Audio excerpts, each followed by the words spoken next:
La famille, vous allez bien? J'espère, de mon côté aussi ça va. Nous allons continuer dans le cas des finances, tout en s'inspirant du livre de Robert Kiyosaki, qui nous a donné 9 belles leçons sur les finances, sur l'économie.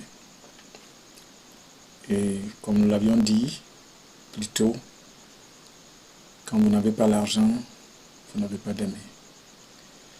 Quand vous n'avez pas d'argent, vos parents ne sont pas considérés. Quand vous n'avez pas d'argent, même dans votre famille, vous n'êtes pas appelé à la réunion de famille. Vos amis vont vous fuir. Et ce n'est pas eux qu'il faut blâmer, c'est le fait simplement que vous n'avez pas d'argent. Et donc, quand on parle de l'argent, ça doit être un sujet qui intéresse tout le monde.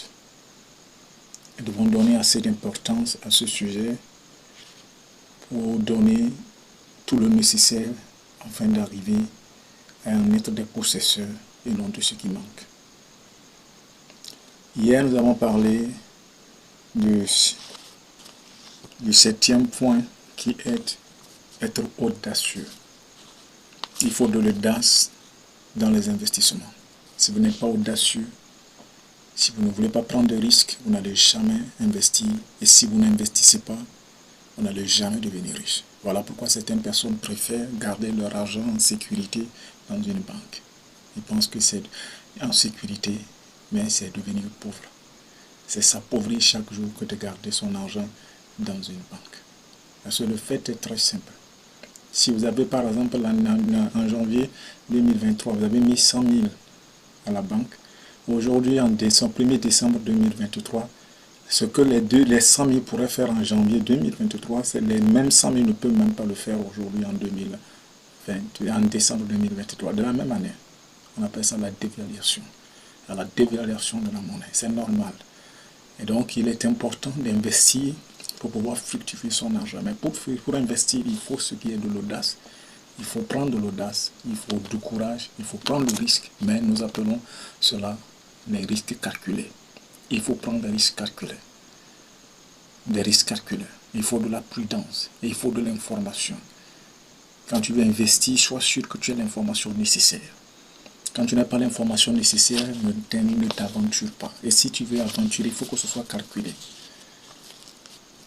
C'est pourquoi quelqu'un dit, si on ne teste pas la profondeur d'une rivière avec ses 2 jambes dedans. Donc, si vous voulez investir, il faut de l'audace pour investir. Et en dehors de cela, il faut que ce soit un investissement, une audace accompagnée des calculs, des informations, de la prudence.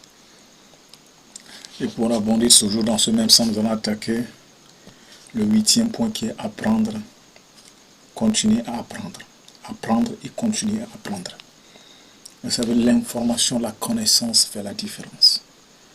La différence entre deux personnes, ce n'est même pas le code bancaire, mais c'est la connaissance. Vous pouvez perdre votre argent, mais votre connaissance, vous ne pouvez pas la perdre. La connaissance, l'information, puisque si vous avez la connaissance de comment, si vous maîtrisez comment vous êtes arrivé là où vous êtes, comment vous avez fait cet argent, c'est très facile de refaire ça encore. Donc nous devons apprendre encore et encore. Chaque jour, nous devons apprendre. Chaque jour, nous devons aller à l'information. Nous devons avoir ce qu'on appelle l'actualisation. Je dis toujours aux gens, l'homme, c'est comme un ordinateur. L'homme, c'est comme un téléphone. Quand, à un moment donné, le téléphone n'est pas actualisé, vous ne réactualisez, même le téléphone va vous demander de réactualiser votre téléphone, de réactualiser les paramètres, de réactualiser les applications.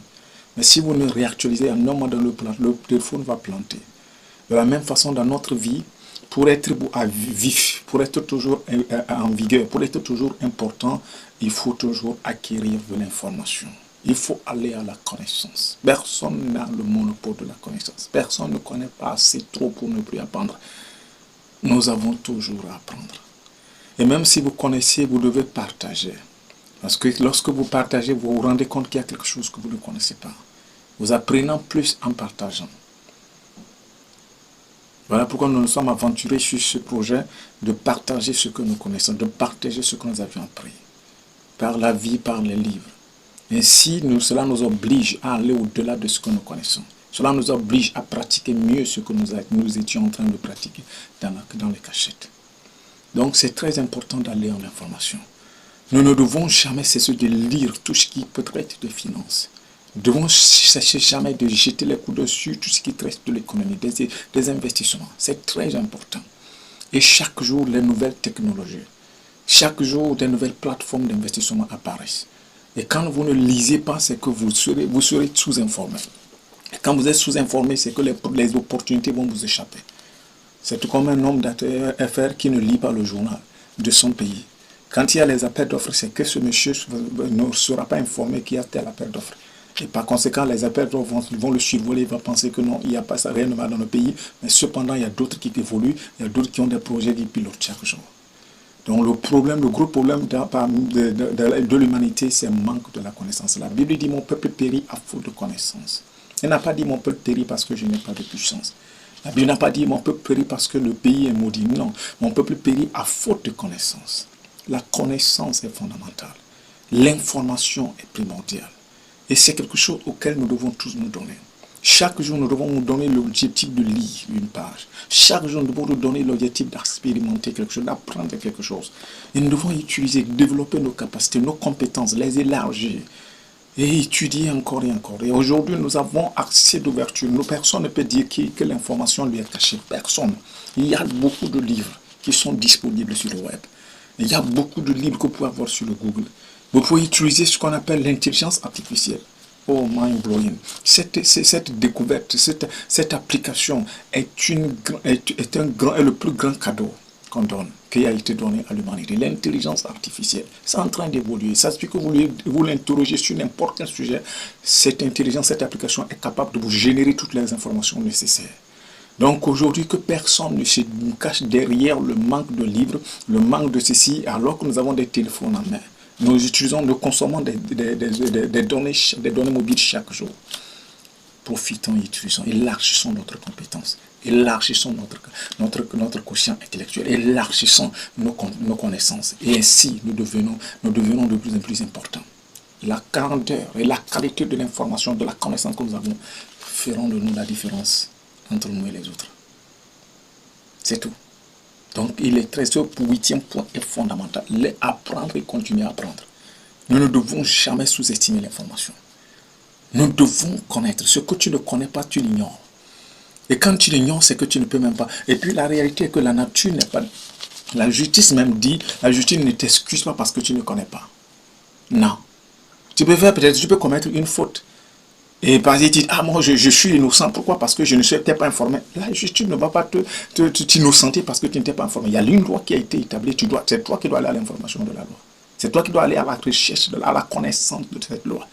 Donc c'est très dangereux de vivre dans l'ignorance. C'est un monde où personne ne devrait accepter ni donner d'excuses par rapport à l'information. Nous payons beaucoup par rapport à un manque d'information. Nous payons beaucoup dans les fiscalités. Dans les contrats, dans les négociations, même dans nos devis, nous n'avons pas tous les détails nécessaires. Et c'est ça qui fait que nous payons beaucoup, Il est très important que nous donnons du temps à l'information. D'ici là, prenez bien soin de vous. C'est votre ami Daniel.